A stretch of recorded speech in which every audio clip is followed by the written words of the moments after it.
Assalamualaikum warahmatullahi wabarakatuh. Kali ini saya akan Waalaikumsalam. kembali ngobrol-ngobrol lagi dan malam ini saya akan coba mewawancarai ada yang mau gabung nih. Salah satu aktivis sosial yang berdomisili di Jakarta. Beliau adalah kakak saya, abang saya, Bang Laude Basir. Nah, Assalamualaikum Bang. Waalaikumsalam warahmatullahi wabarakatuh. Gimana kabarnya Bang? Alhamdulillah baik. Semoga kita semua Ngapain baik ya, lagi Dinda juga di sana. menikmati masa-masa Ya, bersama keluarga mungkin Bang ya? ya kebetulan kalau saya di Jakarta, keluarga kan di Bandung, saya di Jakarta sendiri. Dan lagi nonton TV aja ini Oke, gini Bang, sambil ya mungkin terakhir kita ketemu di Surabaya ya Bang. Waktu itu bersama Bang ya di Rocky Surabaya lagi lagi keliling. safari akal sehat.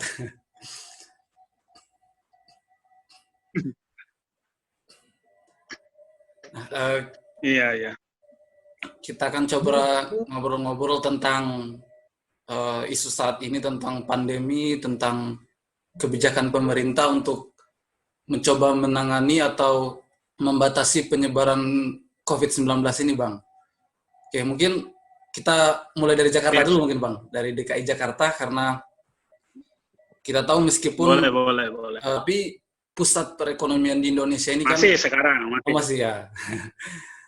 Pusat perekonomian kita kan masih berpusarnya di Jakarta. Jadi epicentrum dari Indonesia ini tetap adalah Jakarta. Dan Jakarta juga terkhusus DKI merupakan kota yang banyak juga penduduknya begitu. Nah, sebagaimana yang telah kita ketahui bahwa Gubernur DKI Jakarta, Pemprov dalam hal ini Pak Anies, melalui Pergub telah mengeluarkan kebijakan yang tentu saja disetujui oleh Kementerian Kesehatan untuk melaksanakan PSBB, yaitu pembatasan sosial berskala besar. Nah, itu kalau tidak salah mulai dilangsungkan secara resmi 2 hari lalu, ya, tanggal 10. Ya, dari tanggal 10 sampai 23 April. Ya, gimana menurut pandangan Abang? Apakah langkah ini sudah tepat atau terlambat atau seperti apa? Silakan Bang. Saya pikir ini sebuah pilihan yang memang pertanyaannya bukan tepat tapi tidak tepat, tapi memang harus dilakukan. Hanya kalau menurut saya memang agak terlambat lah.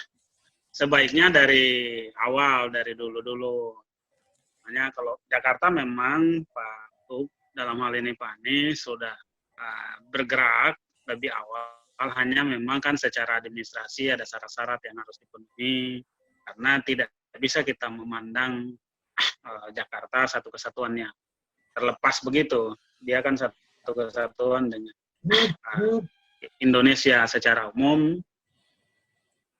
sehingga koordinasinya harus dengan pemerintah pusat. Dan alhamdulillah berkat komunikasi yang baik dengan pemerintah pusat, ini sudah bisa disetujui laksanakan. Kenapa saya katakan tentang virus corona ini memang harus kita harus proaktif dan harus lebih maksimalnya. Saya ini kan kebetulan kalau saya, Dinda ini kan orang daerah, yang kita tahu sendiri kondisi di daerah kita seperti apa. Saya tidak berpikir dalam konteks melihat Jakarta. Kalau Jakarta saya bilang relatif lebih siap lah. Kalau ukurannya di Indonesia, Jakarta paling siap. Tetapi dalam ukurannya dunia ya kita juga was-was memang.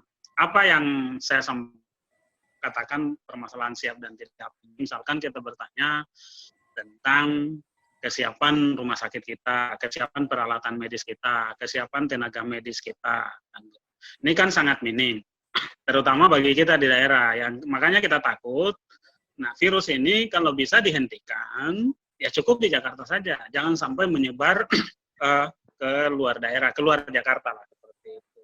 Maka mau tidak mau, karena sebagaimana yang Dinda katakan tadi, Jakarta adalah epicentrum pergerakan, pusatnya pergerakan orang Indonesia, ya maka ini yang kita harus tutup, kita harus hentikan dulu, sampai Jakarta kita yakini benar-benar clear dari wabah ini, baru kemudian aktivitas itu dimulai lagi, mulai lagi berdatangan dan ke Jakarta, sehingga kembali ke daerahnya tidak berbahaya. Dan kita sangat takut, sangat khawatir bila pandemi ini kemudian nyampe ke daerah-daerah kita. Dinda bisa bayangkan kalau kemudian ada yang terindikasi positif itu ada di daerah kita. Contohnya di Busel sana. Pertanyaannya bagaimana dengan kesiapan rumah sakit di sana? Saya sudah cross-check, saya komunikasi dengan pengurus ID yang ada di sana. Ya, tidak ada di sana bangsal, satu bangsal pun untuk di rumah sakit daerah kita. Untuk itu tidak ada. Bagaimana dengan dokternya? Juga begitu. Bagaimana dengan alat-alat kesehatannya? Juga begitu. Sementara dari awal kita tahu penyebarnya ada di Jakarta, maka di Jakartanya yang harus sebenarnya ditutup. Tapi alhamdulillah mulai sebenarnya dari 3 minggu yang lalu ya, Jakarta sudah mulai membatasi aktivitas, lalu kemudian secara administratif, secara resmi ada legal aturannya, yaitu baru dimulai pada tanggal 10 kemarin sampai tanggal 23 yang kita kenal dengan PSBB. Seperti itu, Dinda. Jadi ya langkah yang tepat lah dan harus kita patuhi sebagai masyarakat, ini harus kita patuhi. Ya. Tadi sempat saya searching juga tentang update terbaru korban yang terkena COVID-19 ini yang dirilis oleh Kompas TV ini. Untuk kasus positif itu sudah mencapai angka 4.200 ya, 4.000 lebih. Nah, sedangkan yang sembuh 359 dan yang meninggal itu 373. Ya, ini gimana nih, Bang? Jangan sampai ini memang ada beberapa ya. Ada beberapa anomali memang yang pandemi COVID ini yang terjadi di Indonesia dengan di beberapa negara kalau kita mau buka studinya kan gitu ya. Pertama, nanti kalau sudah ke bawah jumlah terutama terkait jumlah perbandingan orang sembuh dengan orang meninggal. Di Indonesia itu masih lebih banyak orang yang meninggal daripada pertumbuhan yang sembuhnya kan seperti itu. Dan hari ini pernah terjadi penambahan 399 yang positif secara nasional, ya ini menandakan memang masih mengkhawatirkan penyebaran virus ini masih terjadi. Yang kita takutkan dari virus ini kan kalau kita baca lah literasi orang-orang kedokteran, biologi, dari segi virusnya sendiri kan termasuk virus yang lemah lah, artinya hancur oleh air. Dia kan struktur penyusunnya itu asam amino. Ya, hancur oleh air ya, hancur oleh sabun kan gitu ya. Tapi yang ditakutkan itu kan 3 hal. Pertama, dia penyebarannya masif dan cepat. Kedua, dia gampang kan gitu ya. Melalui percikan sedang kita bicara, batuk, bersin, dia bisa nempel di mana saja, bisa ini kemana saja, dari tangan kita, dari aktivitas kita, kemudian bisa masuk ke mulut, ke hidung, ke mata. Dengan gampangnya seperti itu. Yang ketiga, berbahayanya dari virus ini kan inkubasinya yang singkat lah, gitu, 14 hari. Langsung menggerogoti paru-paru kita. Berbahaya juga untuk 3 kelompok, yaitu untuk usia balita 5 tahun ke bawah, umur 55 tahun ke atas, usia lanjut, dan yang ketiga adalah orang yang punya penyakit bawaan lah, gitu ya, bronkitis, TBC dan lain sebagainya. Parahnya di usia-usia tua punya penyakit atau di usia balita tadi punya penyakit. Nah, dengan karakteristik yang seperti itu, yang gampang menular, yang cepat kan gitu ya, ya maka kita memang harus tidak boleh main-main dalam proses mencegahnya. Kan indikasinya berarti penyebarannya itu manusia ke manusia pada keadaan yang ramai. Sementara Indonesia kan punya budaya, kita senang ngumpul kan gitu ya, senang ramai. Beda mungkin dengan di luar. Luar kan kalau orang meninggal saja kan cuma dibakar kalau terjadi di Cina itu kan gitu ya. Di kita kan nggak bisa, harus dikafani, dimandikan, dimakamkan, dan itu agama mayoritas di kita ya itu mau mengumpulkan banyak orang, dan akhirnya kan sekarang protapnya ya nggak bisa lagi seperti biasa kan gitu, seperti harus dikafani, dikumpulkan, dimandikan dan lain sebagainya, atau orang-orang berkumpul. Ya, jadi dari data hari ini memang menandakan proses penyebaran itu masih masif dan gitu ya. Langkah yang harus dilakukan adalah ya, menghindari atau memotong proses penyebaran ini dengan cara kita mengurangi aktivitas yang berkumpul. Aktivitas di luar kita hentikan dulu, kemudian selalu pakai masker, kita jaga kebersihan dan sanitasi kita lah. Itu mungkin, Dinda. Ya, tadi Abang sempat menyinggung tentang daerah. Itu kan Iya. sangat menarik juga karena misalkan di daerah kita di Buton ya, nah terkhusus di Buton Selatan, Abang sendiri memandangnya seperti apa terkait dengan kebijakan pemerintah yang telah dilakukan?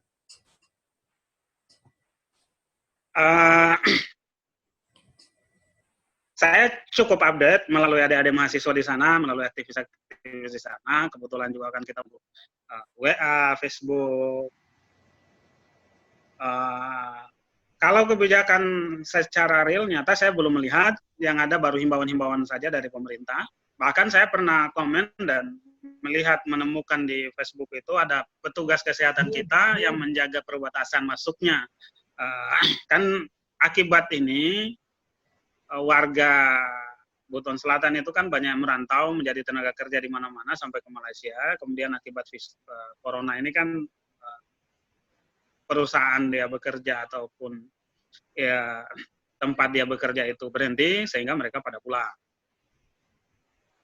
Nah, ini kan kategori ODP. Nah, pada saat pulang memasuki wilayah Busel itu kan diperiksa itu. Tapi saya menemukan live di Facebook itu, petugas pemeriksanya itu ada sekitar 3-4 orang, itu hanya pakai masker doang. Sampai saya komen di situ, saya sampaikan, ini kan sama dengan Pak Bupati nyuruh kalian, ibaratnya tentara itu berperang tanpa pakai senjata. Makanya anomali yang berikutnya yang ingin saya ungkapkan, di Indonesia itu kan jumlah dokternya yang meninggal dan tenaga medisnya itu jauh lebih banyak dibanding negara-negara lain, bahkan terbanyak mungkin di dunia. Kita sudah memasuki angka 25 atau 26 per hari ini. Bahkan catatan resminya bisa jadi mungkin lebih di atas itu, hanya kita kurang update aja. Nah, dengan kondisi seperti ini, saya melihat daerah kita ya inisiatif dari pemerintah memang masih perlu ditingkatkan lagi. Bagaimana mengadakan APD misalkan, alat pelindung diri untuk tenaga medis kita, tidak hanya yang meriksa di rumah sakit, tetapi termasuk yang memeriksa warga-warganya yang di tempat-tempat checkpoint ketika memasuki daerah Buton, mereka dari rantauan. Itu harus lengkap kan gitu. Tidak hanya dilengkapi dengan sanitizer. Saya sempat tanya juga, sanitizer ada nggak? Udah habis kan gitu. Apalagi kalau kita tanya disinfektan kan gitu. Nah ada juga masker ya hanya terbatas saja. Kan gitu. Saya rasa kalau pemerintah mau proaktif, banyaklah jaringan yang mestinya pemerintah bisa punyai kan gitu ya. Ya saya dengar contoh kasus misalkan kayak di Bau-Bau itu sampai teman-teman alumni UNAS itu bergerilya, bergotong royong lah mereka bagaimana membantu di daerah. Jadi Dinda di daerah kita sendiri khususnya di Busel ya, perlu kita dorong lah pemerintahnya untuk lebih proaktif lagi dalam menangani penyebaran virus corona ini. Virus ini saya ingin sampaikan harus kita lawan di awal, harus kita mampu kalahkan di awal. Kalau tinju itu istilah saya, bagaimana kita KO-kan dia di ronde-ronde pertama. Sebab kalau sudah menyebar, lalu kita kemudian komparasikan dengan kesiapan di daerah kita terkait dengan upaya untuk menyembuhkan, saya pesimis dengan kondisi rumah sakit kita, dengan kondisi peralatan medis kita, dengan kondisi tenaga medis kita, sehingga hampir bisa dipastikan kalau sudah sampai menyebar masuk ke daerah itu akan lebih masif perkembangannya. Sebelum berbahaya, maka kita harus hentikan, kita harus cegah di penyebarannya. Itu mungkin. Ya, memang menakutkan juga sih. Seperti yang Abang sampaikan tadi, bahwa kan virus ini berpusarnya ini masih dikatakan daerah Jawa begitu. Dan itu fasilitasnya masih lengkap, fasilitas rumah sakitnya. Nah, kalau misalnya dia sudah ada di daerah dan kita tahu kondisi daerah tadi seperti itu, serba kurang, itu kan parah kan, Bang? Gimana, Bang? Ya, itu bahaya. Itu makanya harus kita lawan ini. Ya, kita kalahkan, saya tadi ibaratkan kalau di tinju itu kita harus mampu kalahkan ini di ronde-ronde awal. Jadi, bagaimana pemerintah pusat, daerah-daerah lain, semua sudah harus bahu-membahu. Ya, ini kita kanalisasi di Jakarta, kita isolasi di daerah saya. Kita diuntungkan lah, kita daerah kepulauan, negara kepulauan, yes, kalau bisa ini kita kanalisasi. Lebih bagus lagi hanya di Jakarta saja, tapi kenyataan hari ini kan sudah menyebar kemana-mana kan gitu ya. Setelah Jakarta, jadi dari kasus 4.241, setengahnya itu kan ada di Jakarta. Kemudian provinsi terbesar kedua itu ada di Jabar, khususnya di Bekasi itu tinggi sekali. Ya, makanya minggu depan kan Bekasi, Tangerang, Depok itu menerapkan, Bogor menerapkan PSBB lagi, kebijakannya Pak Gubernur dan didukung oleh pemerintah pusat. Kemudian terbesar kedua itu Jatim ya. Setelah Jatim itu ada Banten, ada Jateng. Dan di luar Pulau Jawa yang terbesar bersama itu adalah Sulawesi Selatan. Nah, Sulawesi Selatan ini kan boleh dibilang adalah pintu masuk atau pintu gerbangnya Indonesia Timur, Indonesia Tengah dan Timur, dan kita yang terdekat dengan Sulawesi Selatan memang harus ya hati-hati kan gitu. Baik penerbangan, kapal terutama ya kita dengar kemarin juga kan di Nunukan, temuan di Nunukan itu ada penumpang kapal yang 4 orang positif itu setelah mereka beraktivitas ada aktivitas kebetulan dari Kasar kan gitu ya, dan naik kapal laut. Orang-orang kita semua ya pastilah berinteraksi di pelabuhan itu, sebelum ke bawah-bawah juga pelabuhannya juga di Makassar. Ini yang memang PR besar untuk kita kan gitu, untuk di daerah. Jadi memang kita harus dukung ini kebijakannya Jakarta, kebijakannya daerah-daerah di sekitar. Bagaimana penyebaran virus ini ya, kalau bisa kita meminta kepada Allah ya udahlah, hentikan ini cukup di Jawa saja dengan cara ya kita yang di daerah-daerah ya mendukung aktivitas yang sekarang diupayakan oleh pemerintah Jakarta dan daerah penyangga sekitarnya dalam rangka menghentikan penyebaran virus corona ini. Oke, gini Bang, tadi begini, ada yang mengatakan begini Bang, PSBB itu tidak cukup, kecuali lockdown. Itu gimana Bang, menurut Abang? Ya, PSBB kan pembatasan sosial berskala besar. Prinsipnya pembatasan ini kan memang banyak sekali aturan-aturan yang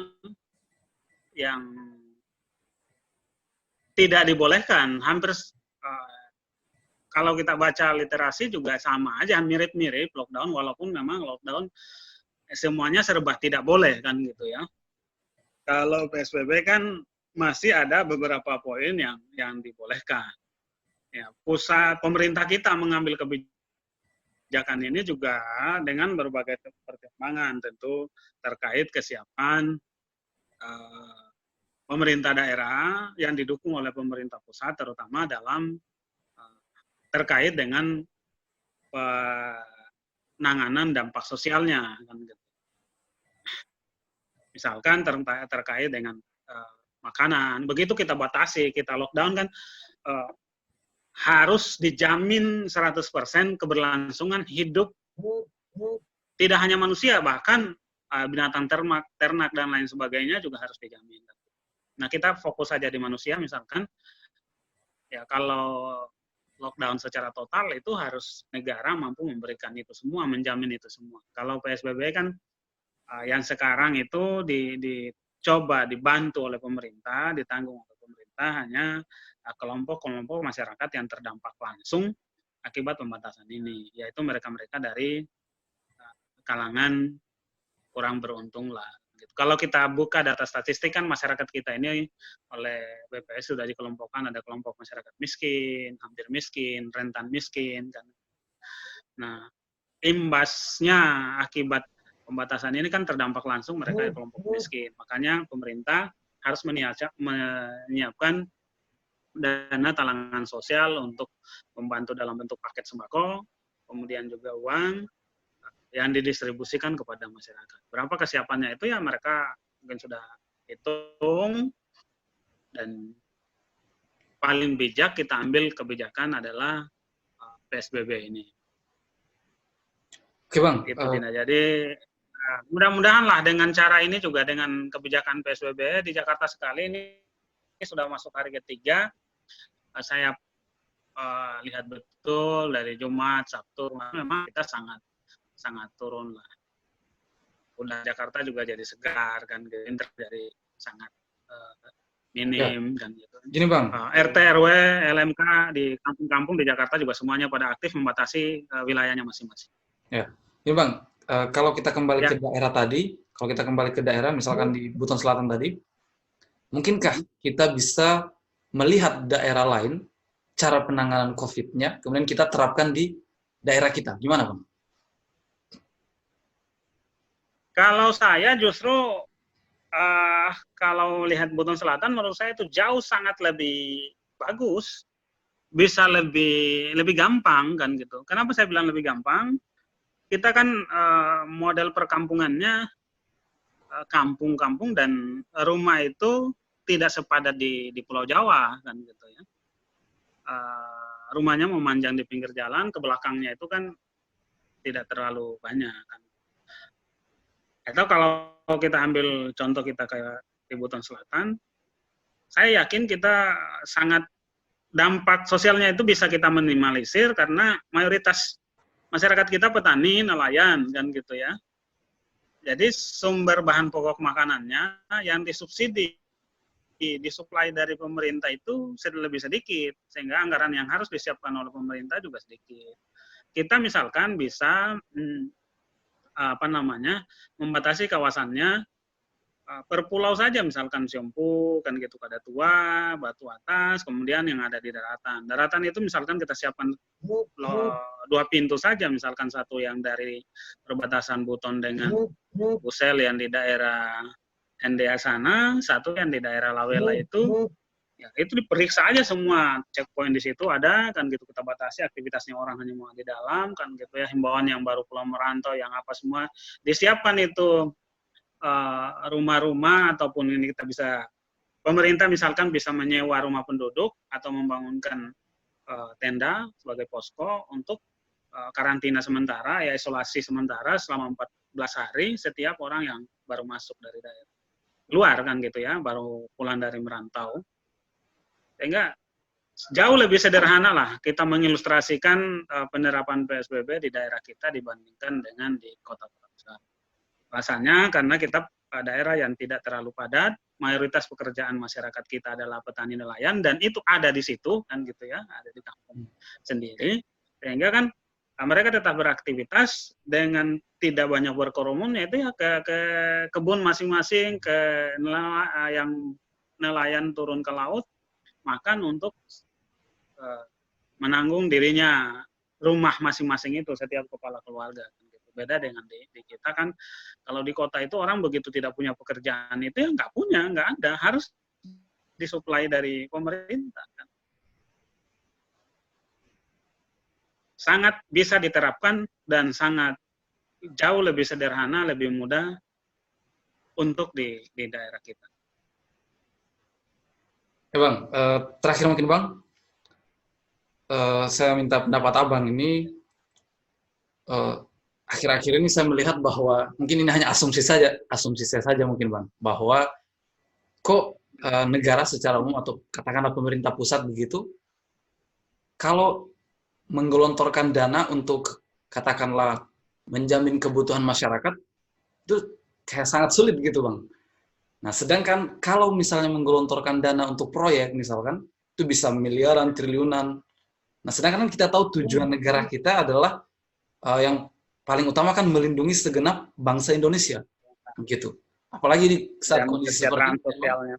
Jadi, apakah ini hanya asumsi saya, Bang, atau gimana, Bang, ini sebenarnya kondisi negara kita ini sih? Apa ya? Ya, Karena begini, Bang, yang paling ekstrim mungkin itu ini ada yang kan mengatakan, permasalahan. bahkan yang paling ekstrim ada yang mengatakan begini, bahwa Indonesia itu jangan lockdown karena kalau lockdown pemerintah tidak cukup uang untuk membiayai kehidupan masyarakat, gitu. Ya itu harus diverifikasi lah di pemerintah ya. Sebab pertanyaan-pertanyaan seperti itu kan ditanyakan juga dalam beberapa diskusi yang kita lihat di media, di TV, ke jubir, ke menteri, ke presiden langsung kan, dan dijawab oleh jubir itu kan enggak, bukan karena kita tidak punya uang, bukan karena kita tidak ini, tapi kan lebih memikirkan aspek ekonominya kan gitu. Walaupun kalau kita nonton wawancaranya Pak JK itu kan, Pak JK menyatakan pisahkan mana sebab, mana akibat kan gitu ya. Itu analisa setelah jelas, tangani penyebabnya kan gitu.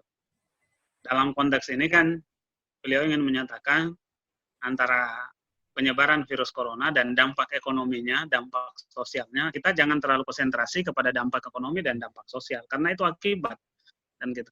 Tapi selesaikan ini penyebabnya, coronanya. Kan kalau kecil, masalah kita bisa hentikan penyebarannya, dan gitu, ya, sehingga tidak menyebar kemana-mana ke seluruh Indonesia. Ini dampak ekonomi dan dampak sosialnya juga jauh lebih kecil, sehingga anggaran yang kita keluarkan untuk sosial dan ekonomi juga kecil kan gitu. Bahkan kalau kita lihat dari postur anggaran yang disampaikan dalam pidatonya Pak Presiden terkait dengan penanganan corona ini kan 110T atau anggaran paling besar itu kan di sosialnya, di dampak sosialnya. Ya, kalau terkait pertanyaan tadi, kenapa susah sekali mengeluarkan anggaran untuk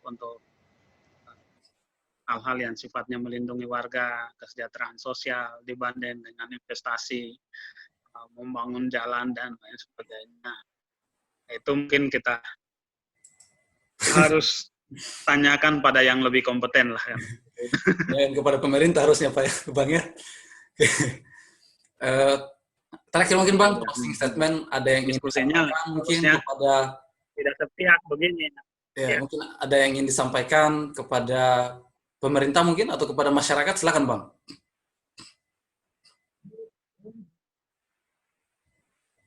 Ya, saya pikir mari kita dukung upaya-upaya pemerintah dalam menghentikan penyebaran virus corona ini. Sudah banyak anjuran tentang bagaimana kita berpola hidup sehat, rajin mencuci tangan, jangan menyentuh mulut, hidung, dan mata sebelum cuci tangan, dan kemudian jaga jarak di rumah saja.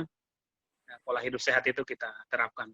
Kemudian terkait kebijakannya, misalkan Jakarta dan kota-kota penyangga, Jakarta, Bogor, Tangerang, Bekasi, Depok, dalam waktu dekat lagi menerapkan PSBB, ya mari kita dukung ini semua untuk masyarakat yang ada di Jakarta dan sekitarnya.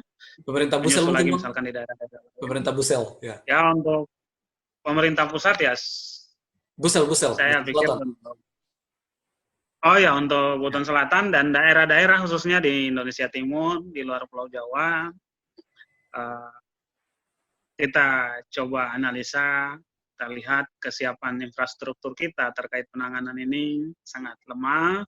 Kita tidak punya rumah sakit yang cukup memadai dan banyak, bangsal untuk ruang isolasinya, kita punya tenaga medis yang terbatas, kita punya anggaran juga yang terbatas, peralatan medis yang terbatas, maka tidak ada pilihan lain selain menahan virus ini jangan masuk daerah kita, jangan masuk ke daerah-daerah yang kondisi seperti tadi. Sebab kapan masuk kita akan kewalahan, dan begitu kewalahan yang akan terjadi di Italia, di Spanyol, sampai saya baca literasi itu, dokter-dokternya itu tinggal memilih mana yang mau dibiarkan mati saja, mana yang mau diselamatkan. Kan gitu. Jangan sampai itu terjadilah. Maka langkah paling tepat adalah melawan penyebaran virus ini, jangan masuk di daerah kita. Upayanya adalah dari hari ini ya menjaga lalu lintas pergerakan manusia yang masuk dan keluar daerah, kan gitu, di perbatasan-perbatasan harus dicek betul, kan gitu, diperiksa betul. Kemudian para tenaga medis yang mengecek itu harus disiapkan peralatan yang memadai, mereka harus memakai APD, masker, kan gitu ya. Kemudian ada disinfektannya, kan gitu, ada sanitizer-nya, dan peralatan pemeriksa suhunya yang bagus lah. Tidak apa-apa berkorban sedikit.